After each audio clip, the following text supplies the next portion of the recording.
the evolution on breakouts. Now we call it exits.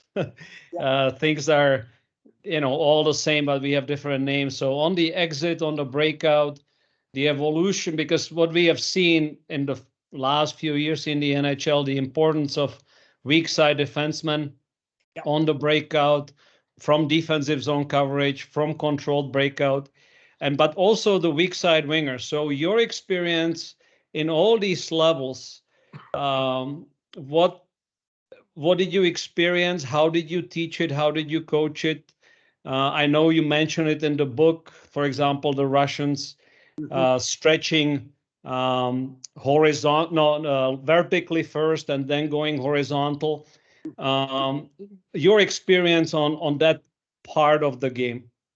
Well, it's a very interesting part of the game, Thomas, because the one interesting thing about coaching, we all know, is it's a bit of a copycat profession. So, when if somebody finds a way to break out of their zone that's unique, everybody decides, okay, we should do the same thing because it's successful. So everybody has.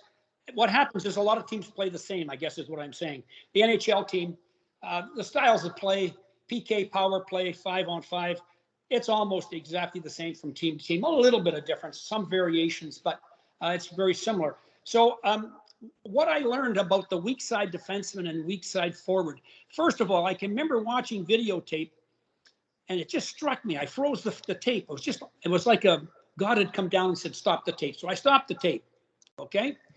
And I started to count the players. And there was 8 or 9 players on one half of the ice vertically.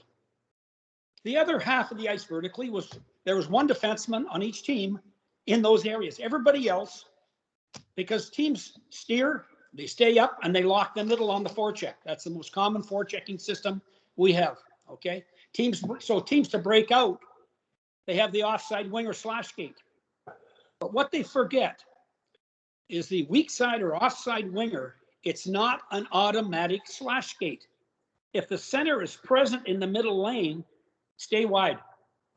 Or you can veer a little bit to the middle, but you're still going to a little bit more to the wide side of the ice. So you have balance. You have people in 3 lanes, not in 2 lanes. If you watch a lot of games now, teams will come out of their breakout, they'll come out and they'll have the center and the offside winger almost shoulder to shoulder. In the middle lane, you've got that winger who got the pass from the D-man, and he's got somebody in his face. So that's why the offside defenseman, the weak side defenseman became important, because you could find him late underneath, and he became a really viable option. And it's one that's used a lot, and it's really effective. It's hard to defend against. But the key for the breakout is, for coach, and it's not an automatic slash skate. If the center's present, why would you duplicate what he's doing? Stay wide. Or if you do slash skate and you realize suddenly he is there, flare wide again. Or the other solution is, if the center is behind that slash skating winger, he has to fill the outside lane. He has to realize he's ahead of me. He has priority. I'll take the wide ice. Got to get some attack width. And one of the things we're doing now in our game on the rush attack is we're attacking 2-on-3, 3-on-4. It's just numbers back. And so we chip and forecheck. Chip it behind, and that's okay. That's what you have to do. You have no choice, because you'll turn the puck over. So we generally play the game now vertically on half the ice. A lot. There's a lot of, we might as well play on a very narrow rink, because we're playing into numbers. We just play smart against numbers. Chip it and get it behind, slash skate through, put pressure on the puck. And so that's the game. And I think we have to be very careful. When I watch the KHL, it's amazing how many teams forecheck, you steer, you stay up, you lock the middle on your aggressive forecheck. So if you don't give some misdirection, if you can't get the puck to the weak side D, or change with misdirection, change the breakout from side to side, you're going to play into numbers. And so their game, with all these skilled players, it's chip and chase, win the race, ta-da-ta-da, off we go. So for me, it's a little frustrating. And I think you have to teach your defensemen, if they have time and separation, give some misdirection. Quick change, quick turn back, change of direction. Can you use your partner for a quick reverse? You have to do some things, I think, and somebody's going to be innovative soon. to help us in this dilemma that we're in, because we're just attacking numbers against numbers, and we chip and chase, and off we go. So that's my Yeah, story. Dave, I wanted to Yeah, go back a number of years. Yeah. Thomas, your question, yeah, and Sammy, welcome aboard, because from our era when I was coaching, Danielle Sovichel was the first one that introduced to me our team, coming, moving the puck up the overload side to the winger, but going across to the weak side D.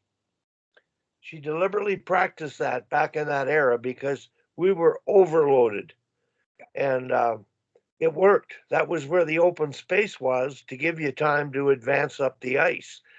Tom, you've been talking about your U13 team and overloading and counter pinching with the high winger. There's all kinds of different strategies going on, but Thomas, I find the ability to use the ice, where's the open space, create space with evasive maneuvers. When you have the pucks, you have time to execute, and then players have to read off that. And well, the role that coaches play in it, I think players see the ice and may invent things to do before we realize what's possible. And I'm really interested in the tapping into the players' IQ and learning from them a little bit more in our day. So, Sammy, I don't know if you got to join along, and Thomas, you keep your questions in mind because Dave gets rolling on them. I'd really love to hear it. But Sammy coming in now and having been through three Olympics and worked the female side, now broadcasting the competitive side.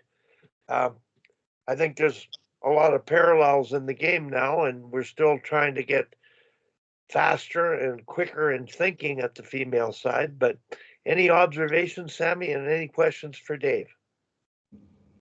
I just wanted to say a quick hello and amazing. I could listen to you guys all day. This is incredible. So I feel like we get to hear from Wally all the time, and now we know. I feel like it's just all the same perspective. But what I love about it is just the inquisitive mind and always wanting to learn in that growth mindset. So I just appreciate this and love hearing you guys play off each other. So just keep this up. This is amazing.